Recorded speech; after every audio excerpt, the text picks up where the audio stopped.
Epictetus was born under conditions that many would consider absolutely unfavorable, for his life began not in the cradle of freedom, but within the environment of servitude. He was a slave in Rome, subordinate to a master named Epictetus, a man close to imperial power and connected to the court of Nero. This reality of slavery profoundly shaped the way Epictetus would view life, since from an early age he was forced to understand the fragility of human existence and the lack of control over almost everything around us. However, what could have become a destiny of humiliation and resignation was transformed into a turning point. It was in this context of servitude that he began to develop the conviction that true freedom does not exist outside, but within, in what no master, tyrant, or circumstance can ever touch, the mind and the will of the individual. Little is known in detail about his childhood, but historical accounts have preserved that Epictetus had a frail body, marked by ailments that accompanied him throughout his life. Some versions suggest that he suffered from a physical disability that left him lame, something that reinforces even more the view that his resilience was not only philosophical but also practical. By living with pain and physical limitations, he learned not to be defined by his body or external conditions, but by the way he interpreted and responded to them. This seemingly simple attitude constitutes one of the most radical foundations of his philosophy, the belief that true freedom does not depend on the absence of physical chains, but on the capacity to accept and control one's own perception of what happens. Slavery in Rome was not only a legal condition, but also a social and psychological one. A slave was considered property, subject to the absolute will of the master, without the right to choose, without a voice, and without guaranteed dignity. It is in this context that the emergence of Epictetus as a philosopher becomes even more impressive. He not only survived this reality, but transformed his position of disadvantage into fuel to build one of the most solid and practical philosophies in history. Instead of lamenting his condition, he looked inward and discovered that there exists a space no one can dominate, that of the disciplined mind, which chooses how to interpret events and how to respond to them. Even while living as a slave, Epictetus found the opportunity to approach philosophy. His master, Epictetus, was an educated man and did not prevent him from attending the teachings of Musonius Rufus, one of the most important Stoic philosophers in Rome. This permission, which may have seemed irrelevant to his master, became a unique chance for Epictetus to shape his consciousness. At Musonius's side, he learned that life should not be measured by power, wealth, or social position, but by virtue and the ability to remain whole in the face of adversity. It was at this point that he began to solidify the view that it does not matter what the external world imposes, for what truly defines a man is his internal conduct. This contrast between external condition and inner freedom appears repeatedly in his words recorded by his disciple Arrian, who compiled the Discourses and the Enchiridion, also known as the Manual. Epictetus became a voice of firmness for all those who felt crushed by forces greater than themselves. After all, if someone who was born a slave and sickly could declare that he was free within, then anyone could find within themselves the same power. This idea still resonates today as a form of mental resistance against systems, pressures, and difficulties that seem inescapable. Reflecting on his youth as a slave, we realize that Epictetus not only survived the chains, but also learned to use them as a reminder that the true prison lies in ignorance and lack of inner control. The iron that imprisoned his body never managed to imprison his mind. Thus, he became not only a philosopher, but a living example that wisdom does not arise from perfect environments, but from the ability to transform adversity into a lesson. Epictetus stands as proof that even in the most dehumanizing situations, a worldview capable of liberating the human spirit can flourish. The transition of Epictetus from a mere slave to a disciple of one of the most influential schools of antiquity did not happen by chance, but was the result of an encounter that would forever change his way of understanding the world. His contact with Musonius Rufus. This Roman philosopher, considered by many as the Socrates of Rome, was the master of Epictetus and the one responsible for awakening in him the awareness that life could be guided not by servitude to external circumstances, but by the discipline of the mind and the practice of virtue. Musonius Rufus taught that philosophy was not an intellectual pastime, but an art of living, a way of facing daily challenges with firmness and dignity. It was in this environment of teaching that Epictetus found the foundation to develop his own radical and practical thought, which would make him a reference even to this day. Musonius Rufus argued that the true greatness of man was not in his social position, but in his conduct. He insisted that both men and women were equally capable of achieving virtue, and that philosophy should be accessible to everyone, regardless of their condition. This principle struck Epictetus like lightning, for he lived as a slave and knew in his own flesh the weight of inequality. The message of his master resonated with his experience.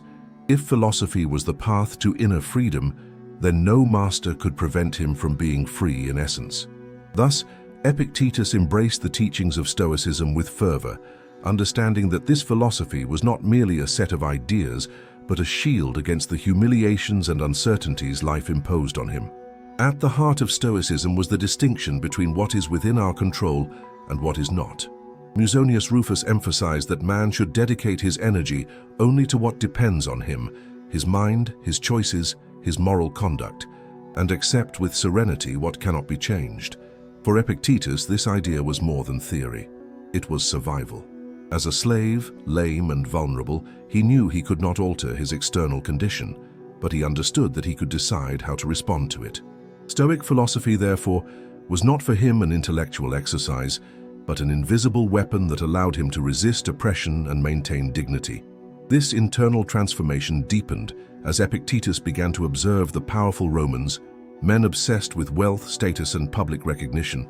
While they sought in the external world the source of their happiness, he discovered through Stoicism that true strength was silent, discreet, and built within the mind.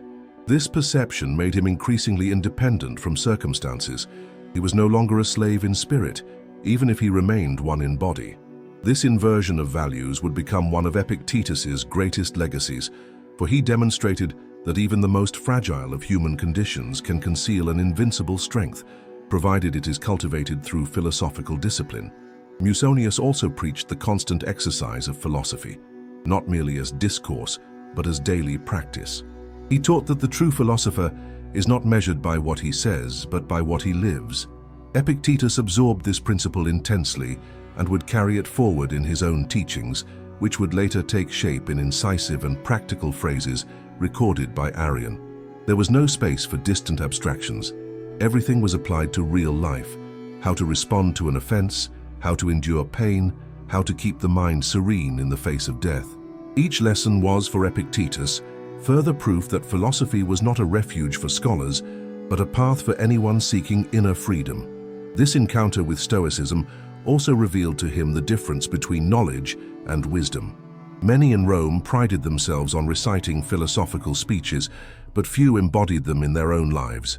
Epictetus realized that greatness does not lie in talking about good, but in living in accordance with it, even when the world seems to crush the individual. In this way, he established himself as someone who, even as a disciple, already practiced what he heard, turning his existence into a training ground for Stoic principles. As he delved deeper into Stoic philosophy, Epictetus began to discover his own voice, which would later echo with even more force than that of his masters. The learning he received from Musonius Rufus was the first step toward a life not dedicated to seeking power, but to teaching that freedom is always within reach for those who learn to control themselves. This encounter was not only an intellectual initiation, but the birth of a philosopher who would transform his pain into doctrine, his slavery into example, and his resilience into an eternal lesson. Among all the ideas of Epictetus, perhaps none is as central as the notion that there exists a freedom that can never be stolen, no matter if a man is a slave or an emperor. This freedom does not lie in possessions, in social status, or even in physical integrity, but in the mastery over one's own mind and the choices one makes when faced with circumstances. For Epictetus, the essence of the human being is his ability to judge and to decide, and it is within this core that true independence resides. Therefore, even though he lived under chains and limitations, he affirmed that no one had power over his soul, because only he could decide how to respond to everything that happened to him. This radical distinction between external freedom and internal freedom became the heart of his philosophy, And the reason why, to this day, his thought is associated with unbreakable resilience. Epictetus divided life into two clear categories: what depends on us and what does not depend on us. This distinction, seemingly simple, concealed a revolution. Everything that depends on us, our opinions, desires, aversions, and decisions, is under the absolute dominion of our will. Everything that does not depend on us, wealth, health, reputation, social position, or the duration of life, is beyond our direct control. And if it is beyond us, it should not be a cause of emotional enslavement. This idea was radical in a Rome dominated by the pursuit of power and glory, because it directly confronted the mentality that the worth of a man lay in his standing before others. Epictetus dismantled this illusion by showing that even the most powerful emperor could be a slave to his passions, while the frailest of servants could be free if he mastered himself. This vision was not merely philosophical but practical and daily. Epictetus taught that upon waking, a man should remember that the day would bring insults, losses, pain, and unforeseen events, and still it would be up to him to decide how to respond to each of these happenings. If someone insulted him, the insult had no power in itself. The power lay in the interpretation he gave to that word. If he suffered a material loss, the real pain was not in the object lost, but in the attachment he nurtured for it. In this way, no one could take away his serenity unless he himself allowed it. This was the freedom that Epictetus cultivated and defended, an inner fortress that neither chains nor whips nor death itself could invade. This conception also brought profound comfort in the face of life's greatest tragedies. While many despaired over illness, family deaths, or unexpected setbacks, Epictetus taught that such things belong to the domain of destiny, not that of human will. The wise man, therefore, does not waste energy trying to control what lies beyond his reach, but concentrates all his strength on what he can truly govern: his attitude, his virtue, his integrity. This was the key to enduring pain without breaking, to facing humiliation without losing dignity, and to living in peace, even amid chaos. This thought became a true call to silent resistance. Epictetus spoke not only to philosophers or free men, but to all those who in some way felt crushed by circumstances greater than themselves. His message was clear: even if the body is imprisoned, the mind can remain free. Even if society imposes labels and limits, no one can dominate the innermost soul. This conviction made him a guide for soldiers, rulers, slaves, and even for emperors like Marcus Aurelius, who found in Epictetus's ideas a model to face the sorrows of public and private life. By teaching that true freedom is unattainable by external forces, Epictetus broke with the logic of political and social power of his time. He challenged Roman values that measured greatness by the number of victories in battle or by the amount of wealth accumulated. His philosophy showed that such achievements were fragile and transitory, while the true victory was invisible, conquering oneself. This idea echoes to this day as a reminder that the heaviest chains are not made of iron, but of the illusions we cultivate about control and possession. Epictetus freed philosophy from the halls of the rich and powerful and delivered it as a weapon of mental survival to anyone willing to listen and practice. Thus, his life and teachings became a living testimony that there exists an inviolable space within every human being, an inner citadel where no one can enter without permission. This space, guarded by reason and discipline, is the true throne of freedom. And it was upon it that Epictetus built his philosophy, transforming slavery itself into a symbol of resistance, and showing the world that the greatest of all freedoms is the one that no one can take away: the freedom to choose how to live and how to respond to destiny. At the heart of Epictetus's philosophy lies a fundamental Greek concept: prohairesis. This word, which can be translated as faculty of choice or rational will, represented for him the most intimate and inviolable core of the human condition. While everything in life can be stripped away, health, wealth, family, status, physical freedom, prohairesis remains as the final stronghold of autonomy. It is within it that man exercises his true freedom, for no one can decide in his place how to interpret, judge, or react to events. This notion became the central pillar of his philosophy, the cornerstone of his ethics, and turned Epictetus not only into a thinker, but into a master of spiritual resilience. Proheresis is not merely an abstract idea, but a practical exercise of inner discipline. Epictetus taught that every situation in life, no matter how painful or unexpected, presents a choice to react with virtue or to be dominated by passions and illusions. This faculty of consciously choosing in the face of the inevitable is what distinguishes the wise man from the ignorant. While the ignorant allows himself to be carried away by instinct, fear, or anger, the wise man resorts to his proheresis to maintain serenity. Thus, an insult ceases to be an aggression and becomes nothing more than an empty sound. Pain ceases to be an absolute burden and becomes an opportunity for resistance, and even death loses its power to terrify, for it can be faced with acceptance and dignity. Epictetus insisted that proheresis is the only true good because it is under man's direct dominion. Everything else is indifferent. Wealth, glory, health, or misery are things that may or may not be present, but they do not determine the greatness of the soul. The one who cultivates his rational will remains whole even amid the collapse of the world. This radical vision freed man from any absolute dependence on the external. Instead of measuring life by the approval of others or by the accumulation of achievements, Epictetus taught to measure existence by the quality of one's own inner choices. This shift of emphasis from the external to the internal revolutionized not only philosophy, but the way each individual could face his own life. Epictetus's personal example reinforced this doctrine. Even as a slave, sickly and later exiled from Rome, he demonstrated that none of this was capable of destroying his peace, because his proheresis remained intact. He could not choose the circumstances, but he could choose how to respond to them, and it was precisely this that made him free. This perspective spread among his disciples like a liberating revelation. After all, if even a man deprived of everything could preserve his dignity, then anyone in any situation could achieve the same inner strength. Proheresis was also deeply linked to the concept of virtue. For Epictetus, living well was not about seeking pleasure or avoiding pain, but about acting according to reason and nature. This is only possible when the will is exercised rightly, always choosing the path of integrity, moderation, courage, and justice. Thus, the freedom of proheresis was not an invitation to indifference, but a call to moral responsibility. The truly free man is not the one who does everything he desires, but the one who deliberately chooses to live in conformity with virtue, even when it requires sacrifice. This concept had a profound impact not only on philosophy, but also on psychology and spirituality across the centuries. The notion that the human being possesses an inviolable inner space resurfaces in different religious, spiritual, and therapeutic traditions.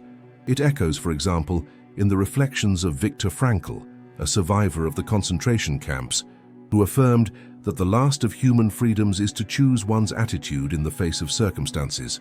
Frankl, without directly citing Epictetus, lived in practice the same truth that the Stoic philosopher had proclaimed nearly 2,000 years earlier.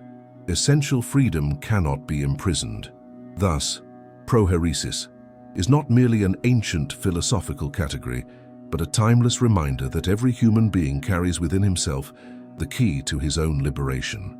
It is the affirmation that, even though everything around may be uncertain, hostile, or uncontrollable, there always exists a safe point within which we are absolute masters, our rational will.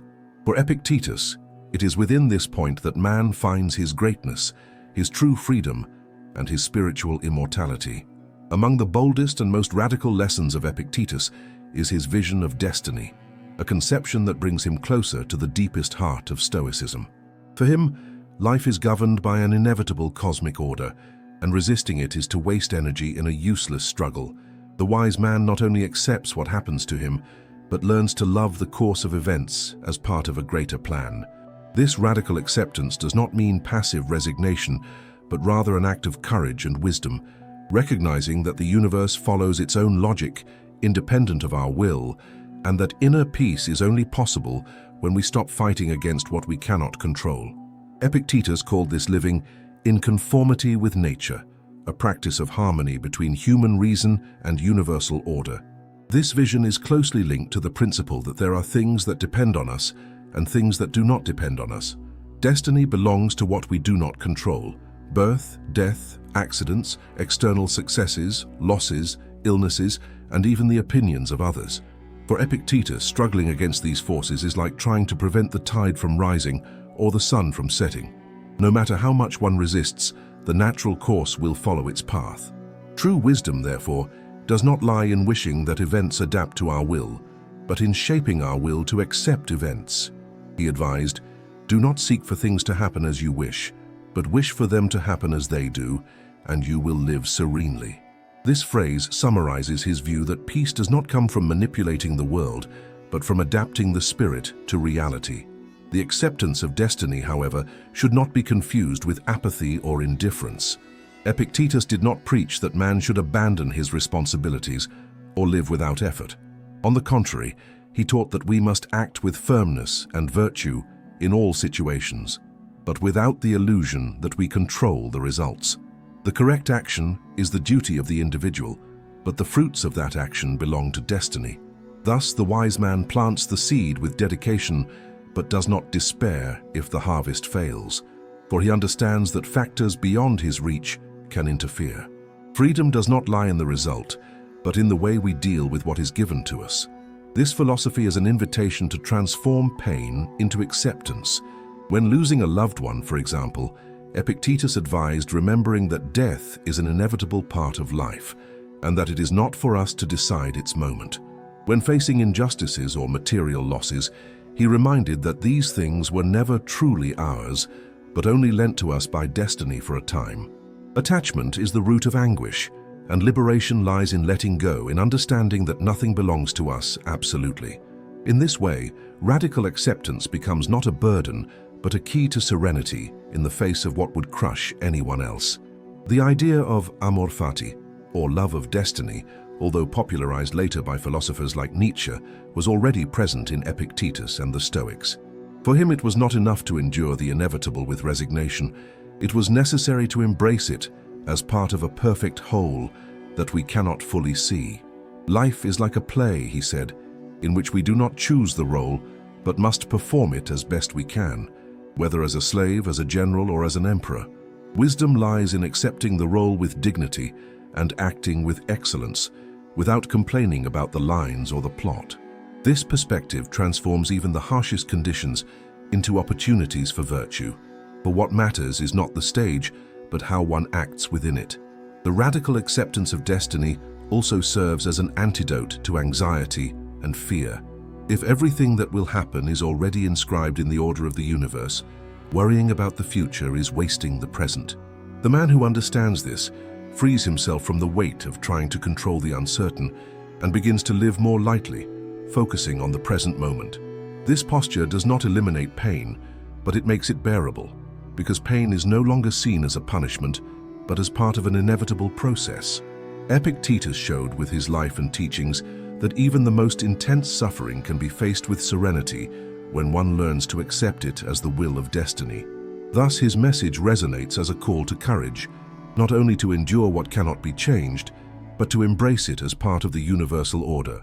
The radical acceptance of destiny is ultimately the victory of the spirit over the chaos of life, a declaration that even if nothing is under our external control, we can always choose to be at peace with the course of events. For Epictetus, this choice is the greatest proof of freedom and the highest form of wisdom. For Epictetus, pain and suffering were not tragedies to be feared, but severe teachers that shape character and test the firmness of the soul. He believed that no one can completely escape pain, whether physical, which afflicts the body, or emotional, which wounds the spirit, but that everyone can choose how to face it. This choice is the true battlefield of life. While most flee despair or surrender to resentment, the wise use pain as an opportunity for growth. Just as the blacksmith uses fire to temper iron, life uses pain to temper man. It is not suffering itself that destroys, but the interpretation we give it. And this is why Epictetus's philosophy insists on transforming every painful experience into an occasion for discipline and strengthening. In his own life, Epictetus lived with intense pain. Historical sources report that he suffered from serious physical problems, possibly an atrophied leg or a chronic condition that left him lame. This condition did not make him lament, but instead became a living proof of his philosophy. Rather than seeing his limitation as an unbearable burden, he accepted it as part of his destiny and as a field of exercise for his resilience. His attitude shows that for the Stoics, pain should neither be denied nor avoided at any cost, but faced with clarity and courage. If it is inevitable, it is up to man to decide whether to become its slave or to use it as a tool for learning. Epictetus taught that suffering, rather than ruining us, can purify the soul. Pain exposes our weaknesses, reveals our attachments, and puts the authenticity of our principles to the test. It is easy to speak of virtue when life flows without obstacles. The true test arises when the body is injured, when poverty strikes, or when loss shakes our certainties. It is in this moment that philosophy ceases to be theory and becomes practice. Pain, therefore, is the judge that separates those who merely speak of virtue from those who truly live it. For Epictetus, enduring suffering with dignity is one of the highest expressions of inner strength. The relationship between pain and virtue also appears in the way Epictetus encouraged mental preparation. He advised that man should train himself daily to accept misfortunes as a natural part of life. If a loved one were to die, if health were to fail, if fortune were to be lost, this should not be a reason for despair, but a reminder that nothing truly belongs to us. This mental anticipation, which the Stoics called premeditatio malorum, the premeditation of evils, was a practice of immunizing the mind against the inevitable shocks of existence. Pain would not cease to exist, but its power to overwhelm would be reduced, because the soul would already be prepared to receive it. Epictetus's vision also reveals that pain can be a field of freedom. Although no one chooses to feel suffering, everyone can choose not to become its hostage. This is the Stoic paradox. Even when the body is imprisoned by pain, the mind can remain free if it refuses to yield to despair. This posture does not eliminate discomfort, but it re-signifies it, transforming it into an opportunity to demonstrate courage, self-control, and dignity. In this way, pain is not merely a burden to endure, but an occasion to practice the highest virtue. The teaching of Epictetus finds echoes in many later spiritual and philosophical traditions, which see suffering as a path to purification and growth. It aligns with the idea that difficulties are not punishments, but hidden roads to the strengthening of the soul. This perspective remains powerful because it offers meaning to the inevitable. Instead of seeing pain as an enemy, we can see it as a silent ally, teaching us not to depend on what is fragile and transient. Thus, the role of pain and suffering for Epictetus is not that of mere obstacles, but of teachers who guide us to a firmer, more conscious and more virtuous life. He who learns to endure pain with serenity not only conquers himself, but discovers a freedom that no one can shake.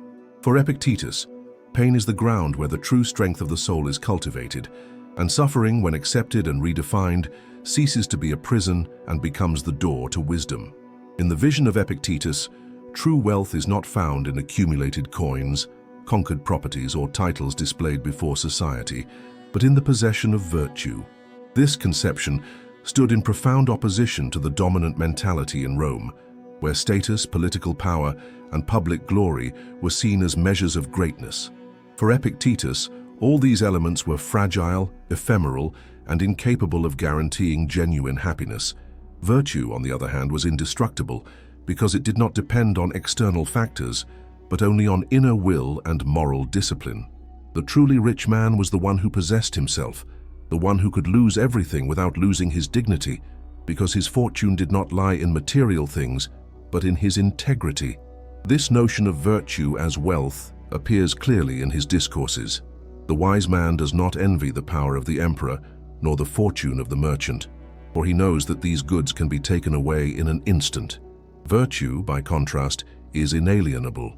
While gold can be stolen, reputation can be stained, and health can be destroyed, virtuous character remains intact before any adversity. For Epictetus, this is the only possession that truly matters, and all the others must be regarded as accessories that may or may not be present, but that do not define the value of man. He taught that the pursuit of external riches is, ultimately, a form of slavery, because it places the soul in dependence upon things that lie outside its control. The man who incessantly desires to accumulate goods or to win public recognition is always vulnerable, for his happiness oscillates according to factors he cannot govern.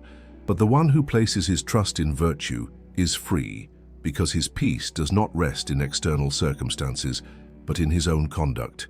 This inversion of values was what made his philosophy so challenging and at the same time so liberating. In a world obsessed with power, Epictetus preached that the only true power is self-mastery. Virtue, for Epictetus, was not an abstract or distant concept, but a daily practice.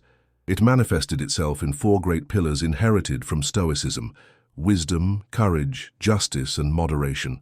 The man rich in virtue is the one who cultivates wisdom, to distinguish what is under his control and what is not; courage to face suffering and death with dignity; justice to act with uprightness toward others; and moderation to avoid losing himself in excesses and fleeting pleasures.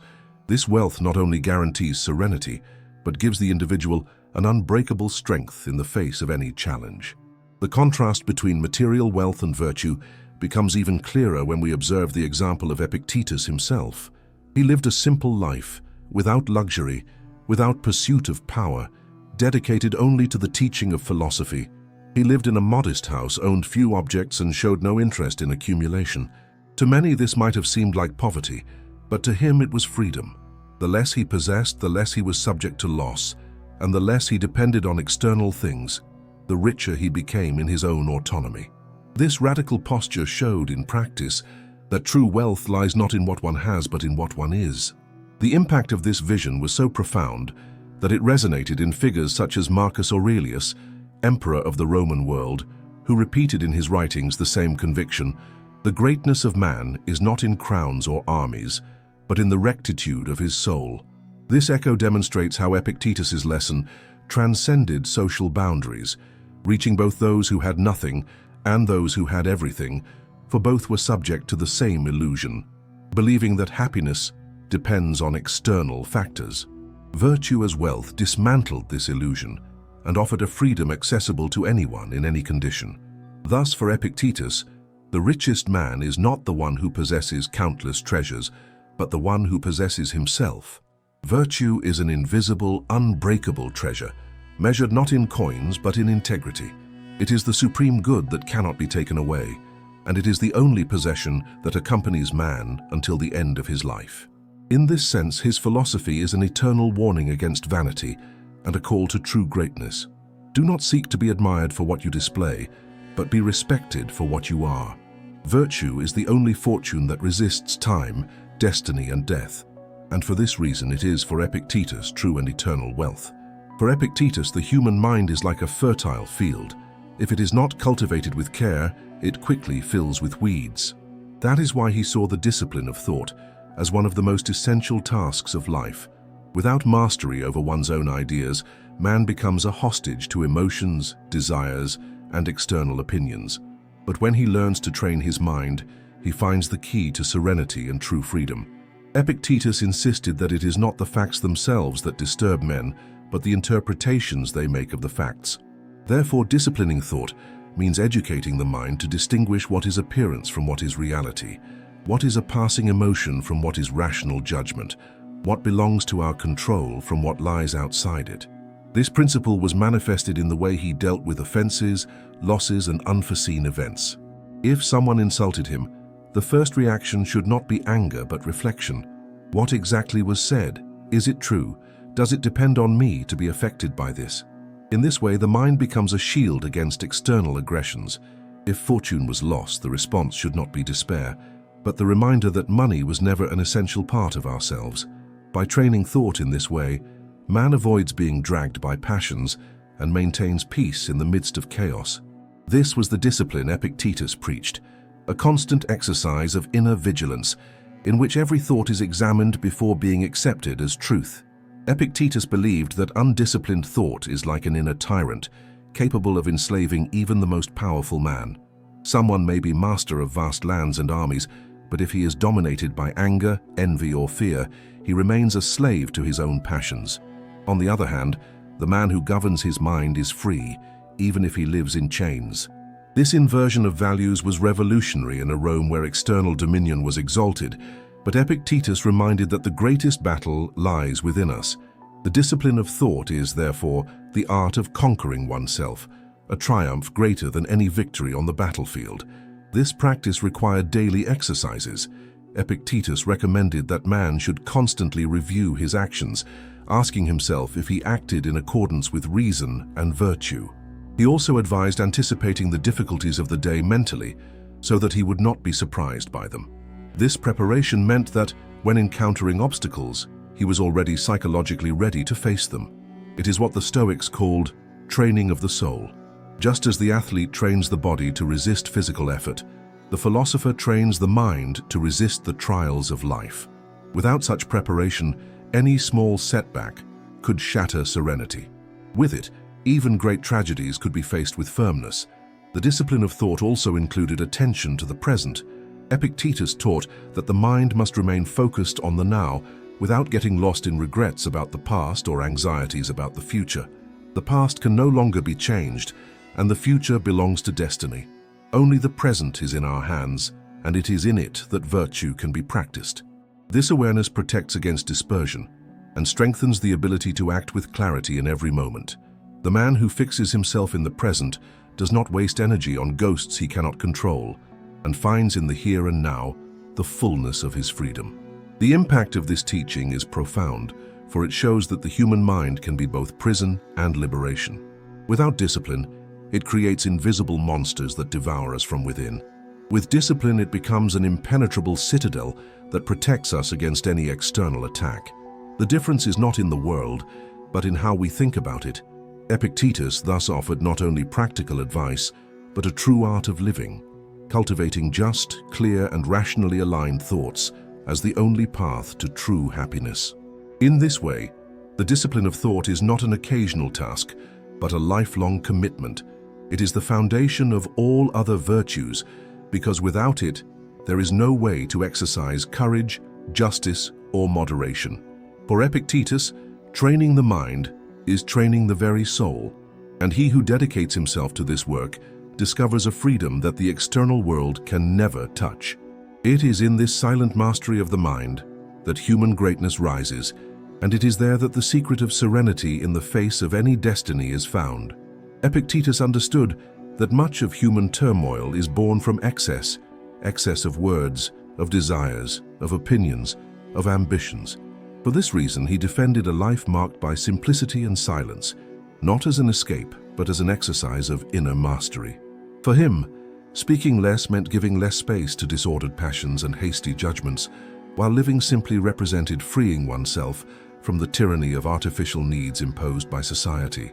True greatness, he said, does not reveal itself in luxurious banquets or eloquent speeches, but in the serenity of one who needs nothing to be at peace with himself. Silence, in particular, was seen as a tool of wisdom. Epictetus taught that man must resist the impulse to respond to everything, to react to every provocation, or to impose his opinions at any cost.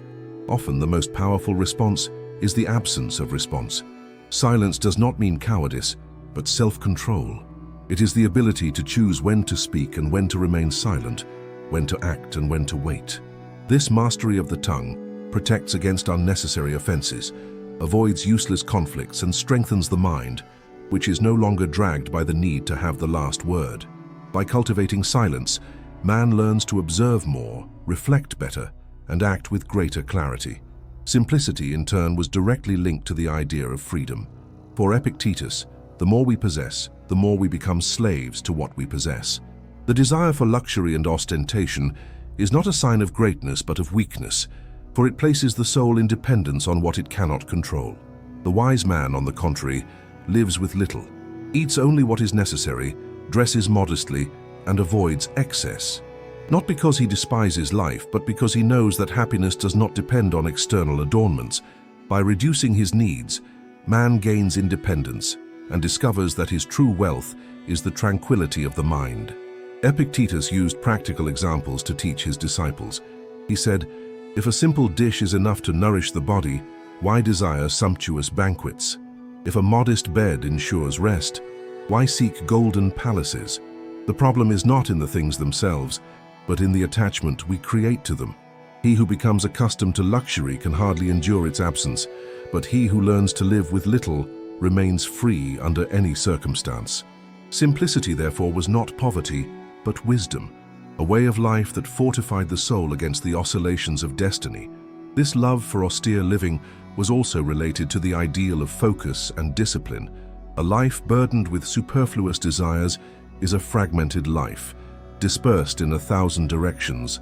Simplicity concentrates energy on the essential, allowing the individual to dedicate his mind to what truly matters: virtue, serenity, and self-mastery.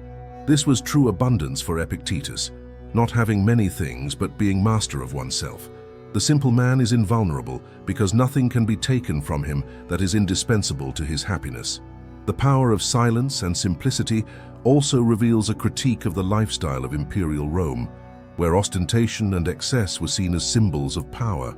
While senators and emperors sought to prove their greatness through feasts, wealth, and speeches, Epictetus demonstrated in his discreet life that true power is silent. Greatness does not need to display itself. It manifests in quiet firmness, in the modesty of one who lives in harmony with reason and does not allow himself to be corrupted by the incessant desire for recognition.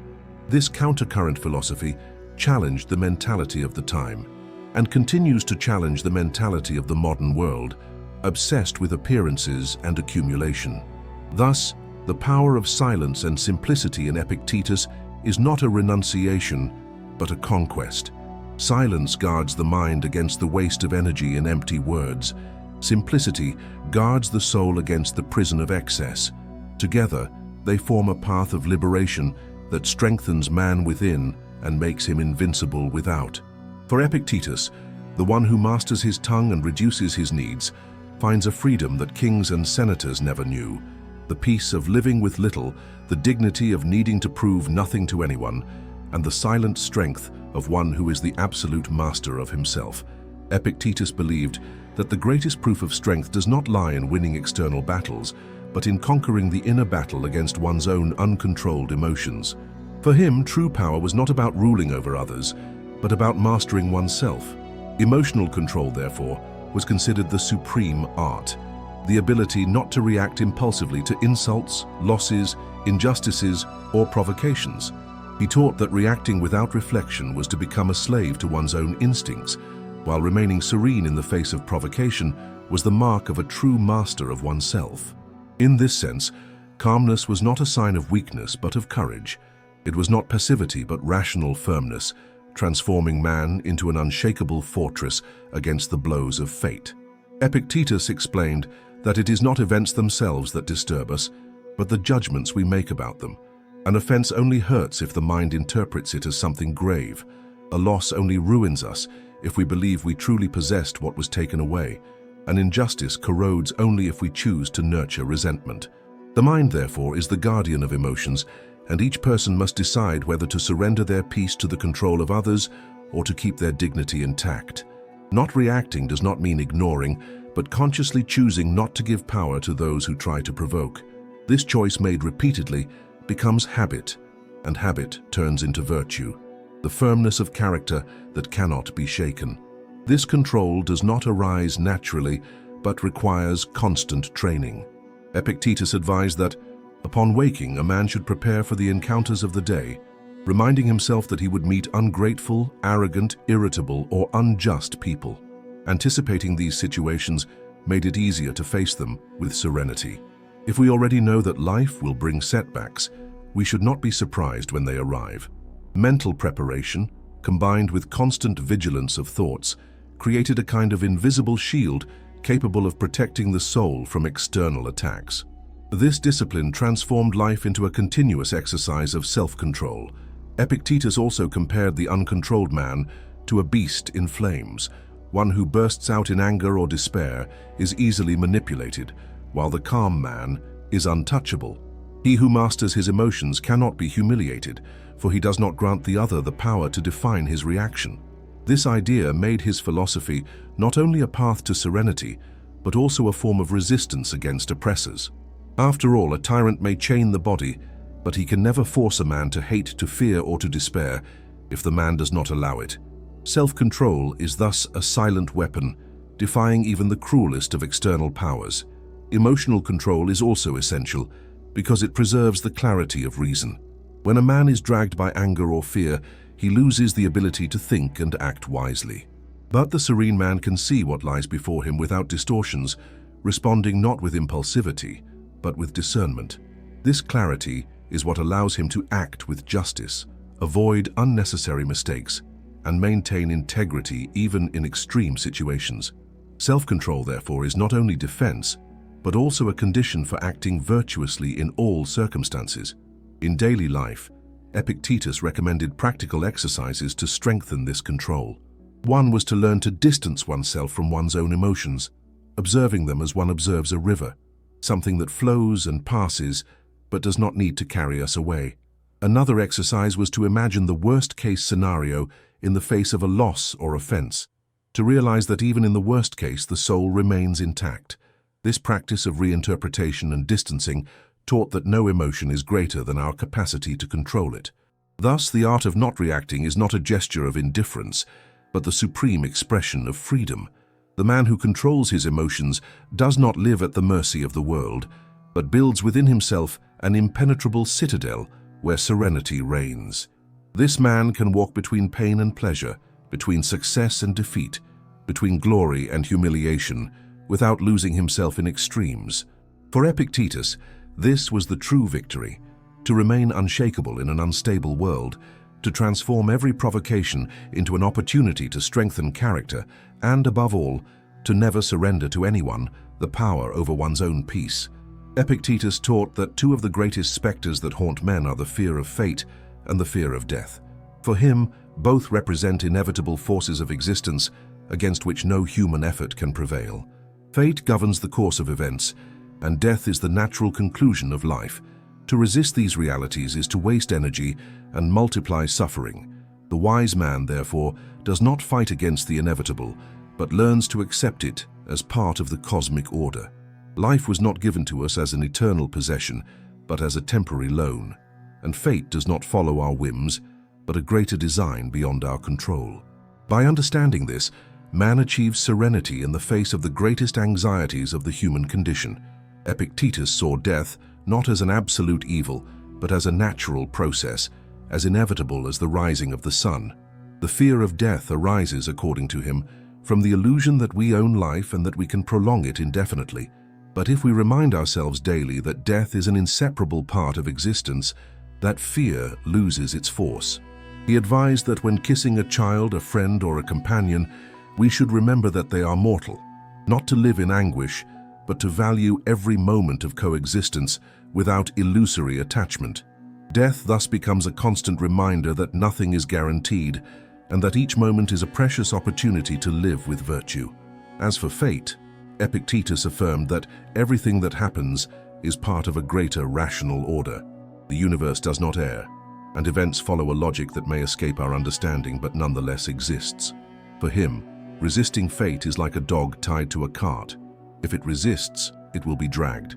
If it accepts, it will walk alongside without suffering. This metaphor demonstrates his conviction that inner peace is born from harmony with the inevitable designs of life. It is not passivity but wisdom, to act with virtue within what is in our power, and to accept with serenity that which lies beyond our reach. This acceptance transforms the way we face misfortunes. If illness comes, if poverty settles in, if injustice strikes us, the wise man does not revolt but recognizes that all of this lies within the domain of fate. He concentrates his energy only on what he can govern: his choices, his conduct, his response to events. In this way, even in the face of the greatest trials, man remains free, for he does not place his peace in things beyond his control. Fate may bring pain, but it cannot force the mind to despair. It may impose losses, but it cannot strip the dignity of one who chooses to remain firm. Death, when accepted as a natural part of the cycle, loses its tyrannical power. Epictetus reminded that fearing death is as irrational as fearing birth or growth, for all are part of the same order. The wise man, instead of living in constant fear, uses the awareness of finitude as an incentive to live well. Knowing that life is short gives urgency to the practice of virtue and prevents waste on trivialities. Death, therefore, is not an enemy but a counselor. It daily reminds us that we have no time to waste on anger, envy, or vanity, and that the true wealth of existence lies in living according to reason and nature. This perspective is at once liberating and challenging. Liberating because it frees us from the anxiety of trying to control the uncontrollable. Challenging because it requires courage to release attachments and see reality with clarity. But for Epictetus, this was the key to true tranquility: to accept fate without resistance and to embrace death without fear. Life is not measured by the quantity of years, but by the quality of the choices made in each moment. Thus, Stoic philosophy offers man not the promise of immortality, but the promise of a full life, lived with dignity until the final breath. In this way, Epictetus transformed the vision of fate and death into a call to inner freedom. Fate is inevitable, death is certain, but serenity in the face of them depends only on us. Whoever understands this becomes invincible, for he walks through life with courage, accepting each event as part of the whole, and faces death not as a tragedy, but as the natural consummation of the cycle of existence. For Epictetus, this radical acceptance does not eliminate pain or the end, but it frees us from fear, making us truly free to live. Among the most enduring legacies of Epictetus lies a small work that crossed the centuries with astonishing strength, the Enchiridion, known as the Manual. Compiled by his disciple Arrian, this text was never meant to be a vast philosophical treatise, but rather a practical guide for life, condensing into direct sentences the principles of Stoicism lived and taught by his master. Its simplicity and objectivity turned it into one of the most influential books of antiquity, used as a companion by soldiers, rulers, monks, and ordinary people in search of resilience. Unlike the grand theoretical works of other philosophers, the Manual was a set of short instructions designed to be remembered, repeated, and applied in daily life, serving as a map to endure the inevitable storms of existence. The Enchiridion revolves around one central idea: to distinguish between what lies within our control and what does not. Life, said Epictetus, is divided into two spheres: that of will, which includes our opinions, desires, and attitudes, and that of necessity, which encompasses all events beyond our governance.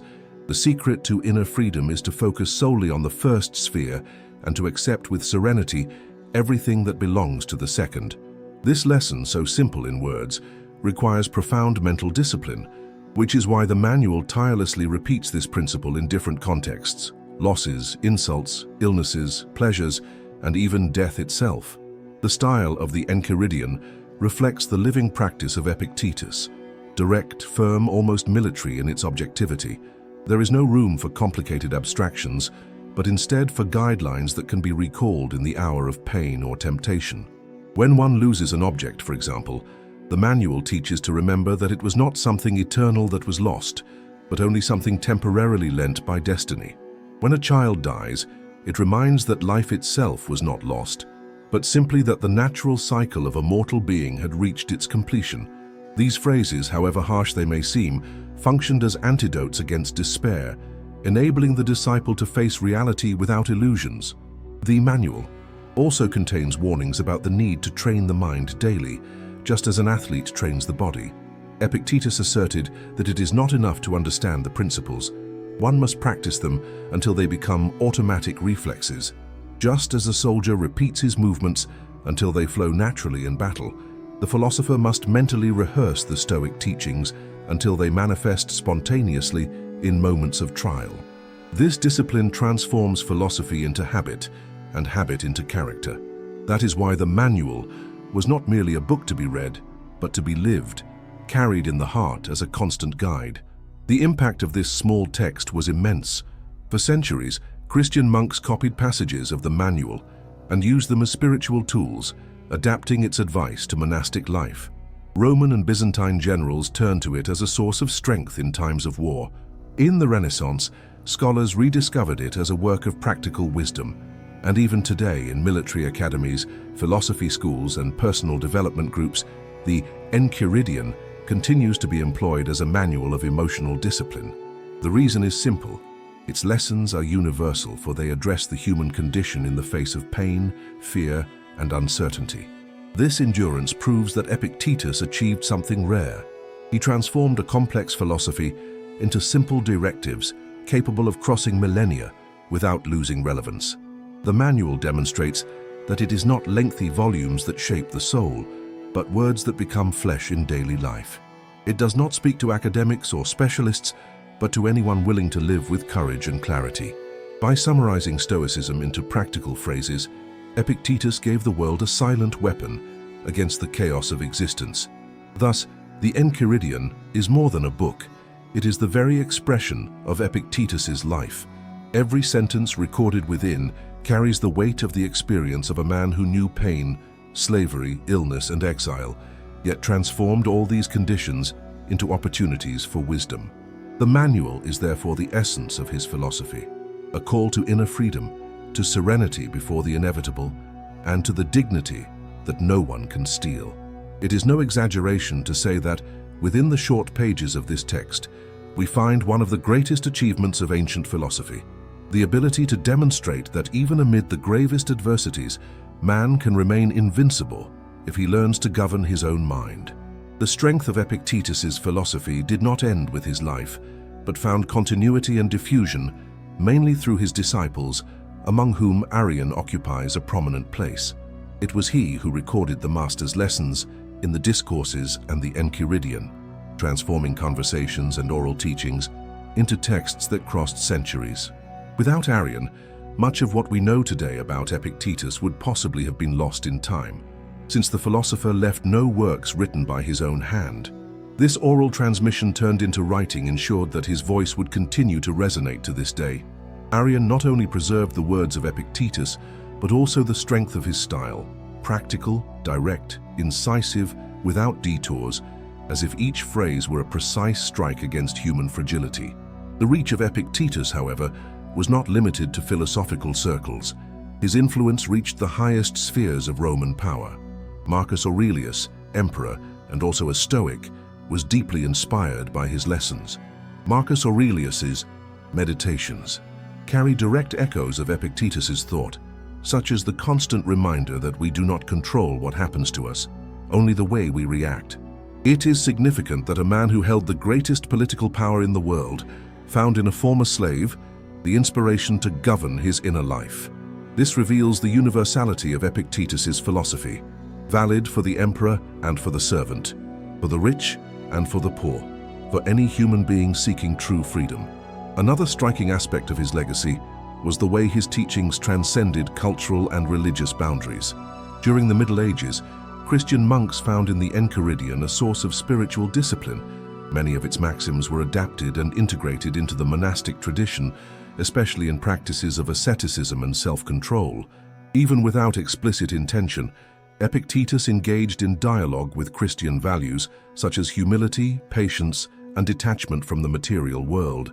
This bridge between Stoicism and Christianity demonstrates how his philosophy surpassed the pagan context in which it emerged, becoming a timeless ethical guide.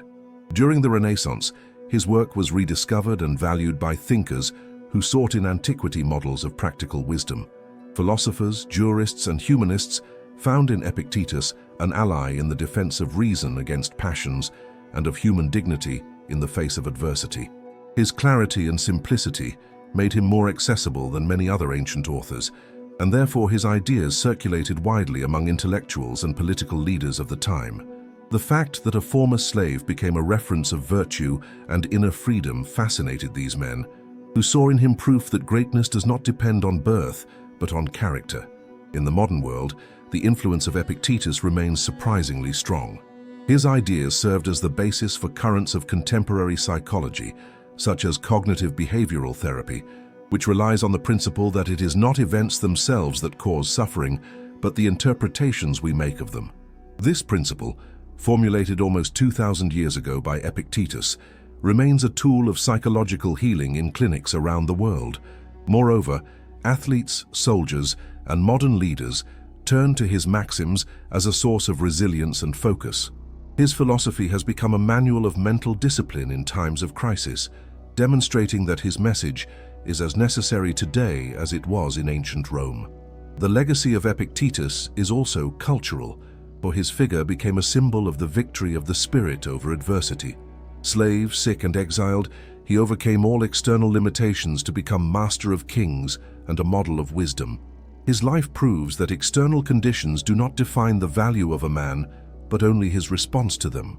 This image of silent strength continues to inspire people in different contexts, showing that it is possible to achieve inner freedom even when the world seems to offer only chains.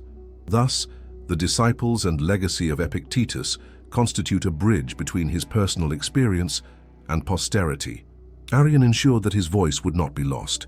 Marcus Aurelius confirmed that his lessons could guide even the most powerful of men.